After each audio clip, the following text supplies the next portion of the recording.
I want to hit like a 2 KD in this game, but like I don't really care actually at the same time. I think I would just be happy with a positive one. Yeah, maybe over time when I get more used to the game. Yeah, I'm not gonna. What are you aiming at? Not gonna stress about it. Also, this dude just hit me with his bullshit shotgun so hard my game crashed. Wait, no shot, right? What is going on, guys? My name is Forge here on this channel, Mr. Supply Drops. Today, I am going to be talking about XDefiant, Ubisoft's most recent game, and it's absolutely... It's really good. It's really good. There's not much else to say about it at this point for that. When it comes to that, I'm not going to go too in depth with what hasn't been said at this point by other people. But what I did want to talk about is the lack of skill-based matchmaking and how this does not lie to you. XDefiant is the game that does not lie to you, at least not in the context of the matchmaking like Call of Duty has been doing for several years now, probably longer than we even know about. But regardless, it's been at least 5-6 years since they've been doing some shady stuff with the matchmaking, maybe longer, but Modern Warfare 2019, that's when it really seemed to get stronger and much worse, and it's just a breath of fresh air. It is nice to play a game that actually rewards me for my time. Let's say you're a bad player, right? What incentive do you have on Call of Duty to get better? There's no incentive, because if you do get better, well, you're just going to get put up against way better players. You're never going to truly see that progression, because you're just going to basically stay in the same level for the most part, unless you get beyond average, but most people do not get beyond average. I mean, that's just how math works in this situation. I mean, most people hover around average when it comes to skill. So unless you go beyond that, you're not going to have an amazing time. You're going to be having this system where it just feels so similar, right? Every game feels the same, everything. Like, for most people, even higher skill players, it feels like that for the most part, because the matchmaking is so incredibly manipulative in Call of Duty. It's just unfortunate, whereas XDefiant is great. You load up a game. First of all, I find a game within like 3 seconds. It's fantastic. It's like the old Call of Duty games back when, those old Call of Duty games were brand new and they had a thriving player base. Well, that's exactly what's happening here, and it's just so nice, man. So nice. Ping is actually king.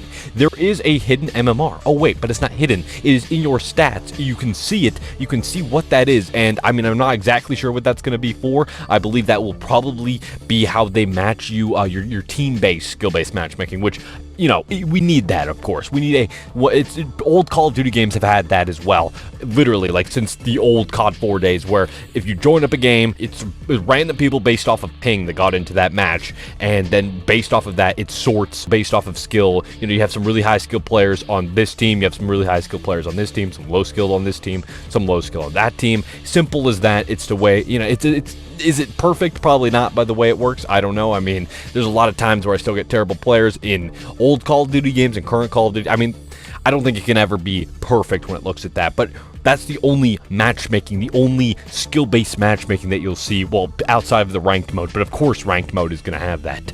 It is just so nice being able to go 20-8, for an example. I don't know, that's just how I was my most recent game that I played. Go 20-8 and not think, damn, this is just because of the matchmaking feeling bad for me after I got a whole bunch of strong skill-based matchmaking games. Well, now it's going to give me some easy games. Now, sure, technically, these are usually not the best players overall. I mean, that's just how it works. I mean, people who don't get nukes in Call of Duty against good players, that's just not how it works in reality. But at the same time, it is still very, very nice to be able to just go against, or on average, well, the average player, then it is way lower chance to find higher skill players or even lower skill players. You're gonna, on average, find average players. Either way, point is, we're all in the same matchmaking. It's completely random, just based off of your ping, and that is fantastic. Now, of course, you're still gonna find sweaty matches. It's not gonna be like everyone gets easy matches constantly, like some people, for some reason,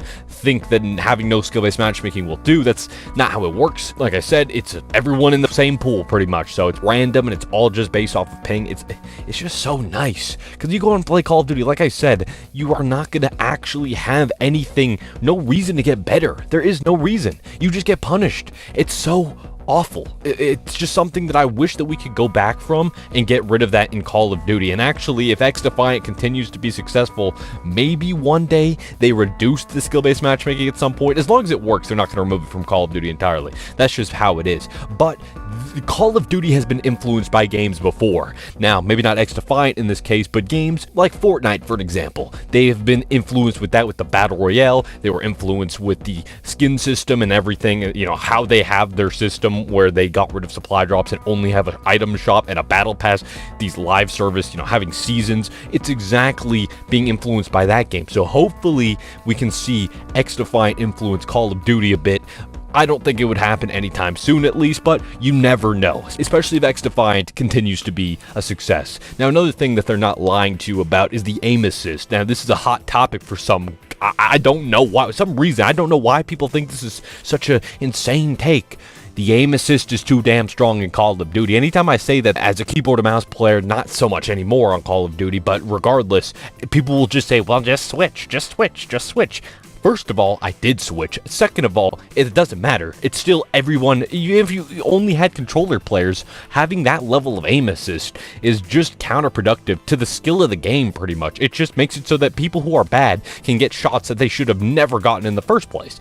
And that is only there so that you feel better about yourself, which is the same thing with the matchmaking system. It's all manipulation. It's all there just to make you feel better so that you play well, or to think you play well, rather. And then you go and buy skins and you buy the next Black Cell bundle. You're constantly being manipulated with Call of Duty, whereas with XDefiant, it does not feel that way. Not at all. They have no skill-based matchmaking. The aim assist it feels like Black Ops 2 level aim assist, where it's actually pretty fair, pretty balanced. You actually have input-based matchmaking as well, which is really nice, unless you play with someone who has the opposite input, and then of course, you know, you'll be put into the cross-play pool or whatever, or the cross-input pool.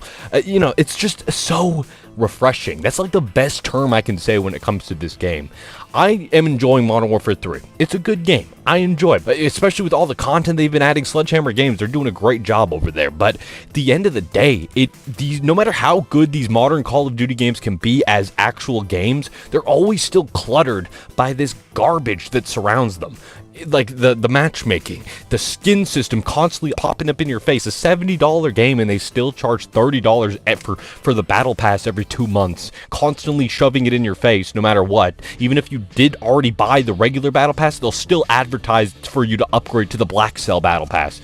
It's just so egregious. Now, I'm not going to say Ubisoft is perfect, because look at their previous games. You know, there's a lot of issues when it comes to monetization, but from what we can see, it's not like that. And it just feels, well, I've said this 30 times at this point, but it feels like a breath of fresh air.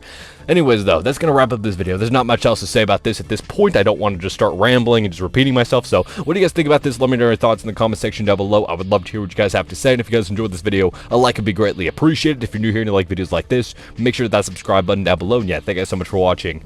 Have a great day.